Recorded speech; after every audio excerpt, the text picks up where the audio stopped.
Magandang araw mga idol, kumusta po? Pag-usapan po natin ngayon mga idol ang balitang babalik na daw ang ating pambato na si Cuadrolas General Casimero, ang nag-iisang angas ng Pinas sa poder ng INPI o kay Sean Gibbons para daw maikasa ang kanilang laban dito kay Naoya Inoue, ang monster ng Japan.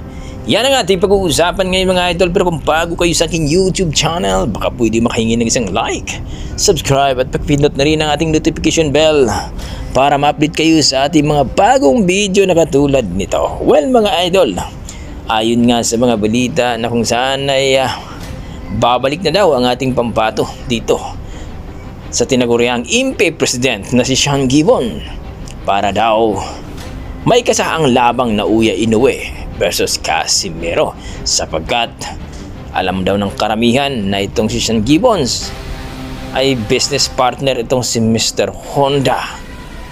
Kung baga mga idol, maraming nagsasabi baka nga, pero para sa akin mga idol, malabong mangyari pa ngayon dahil alam naman nating nakakontrata pa si Cuadras Casimero dito sa TBP o Treasure Boxing Promotion, kung saan mga idol ay 3 laban pa sa isang taon, na kung baga may laban ng ating pambato na si Cuadrolas General Casimero ngayong Oktubre 12 taong kasalukuyan kontra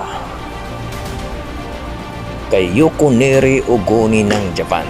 Kapag manalo po ang ating pambato dito, ay posible pong maikasa ang laban ni Naoya Inoue at ni Cuadrolas General Casimero sa taong 2024. Nauna na ngang sinabi ni Naoya Inoue na 2024 ay posibleng labanan niya isa sa dalawang ito na si Nery at Casimero. Well mga idol, para sa akin medyo malabo-labong lilipat itong si Cuadras Casimero sa INPI, sapagkat alam naman natin na talagang malaki magpasahod ang TBP Promotion compare sa INPI Promotion.